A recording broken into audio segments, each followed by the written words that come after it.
were actually the CEO until a few years ago, and then Nico came on board, Nico Vierhout. Yeah.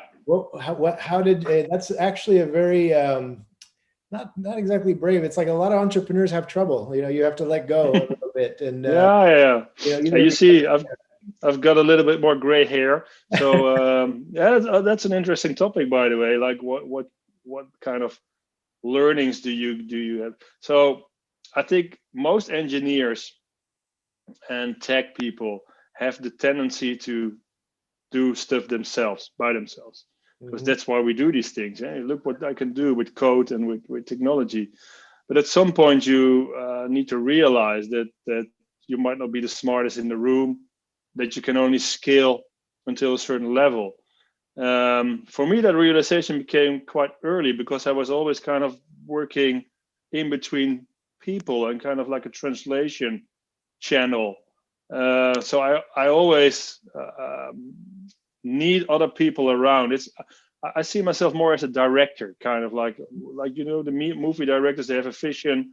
Yeah. They kind of are a little bit hands-on, because they need to understand how things can work. But then they hire the best, like, camera guys and writers and lighting and all that stuff. So that's kind of my thing also. So I learned the hard way, because you can only do so much, and when it grows and scales, yeah, you need to have other people involved. And the earlier you involve these people, the better they can kind of incorporate your vision and work with you. Yeah, I mean, But that shows a lot of insight. Like I say, as many entrepreneurs have trouble letting go, and to recognize that is actually, I see it as removing myself as the bottleneck, right? yeah. And you mentioned, like, you made the comparison of a director. My experience, there's usually three characters in a startup. There's a visionary, which I think is you're describing someone who kind of sees the big vision. You have a sort of a perfectionist, the details person. Yeah. And then you have a salesperson, somebody who just knows everybody. And in fact, so I've lived here in Amsterdam for a while, and you have these corner bars, these brown cafes, and you almost always have the same people running those too. Someone who's at the bar that you like to have a beer with, and somebody making sure they're not giving away too many free beers. Yeah. It's basically the hacker, the hustler, and the hipster kind of thing.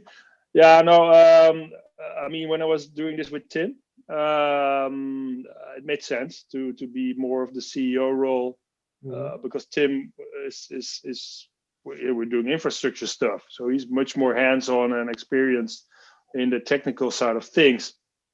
So you need to. We were part of Startup Bootcamp, or our part of Startup Bootcamp, which is an accelerator here in Europe. So yeah, at some point they start asking, who's the CEO, who's the CTO, and then okay, I'm going to be CEO.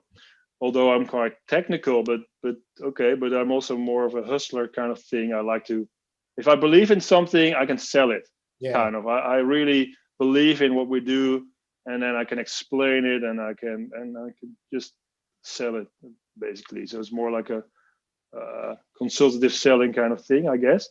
Yeah. But then when Tim left, because his girlfriend went to Berlin, she could work there for the National Broadcasting Organization, which was a once in a lifetime opportunity. So we kind of joined her. So then it was kind of like, okay, what to do? And at some point I was like, yeah, but keeping the company kind of afloat, which in my mind, CEO is basically your main responsibility is to keep the company healthy. Basically make sure there's enough money, there's enough runway, the right things are happening. And I was like, okay, but I'm more of a product guy. I'm more in love with the product and consultative selling around what the product can do or should do. So we need to bring in somebody that's more focused on organizing the organization, basically. And then Nico was running around somewhere. He was at Liberty Global at the time, and he was looking for some new opportunities.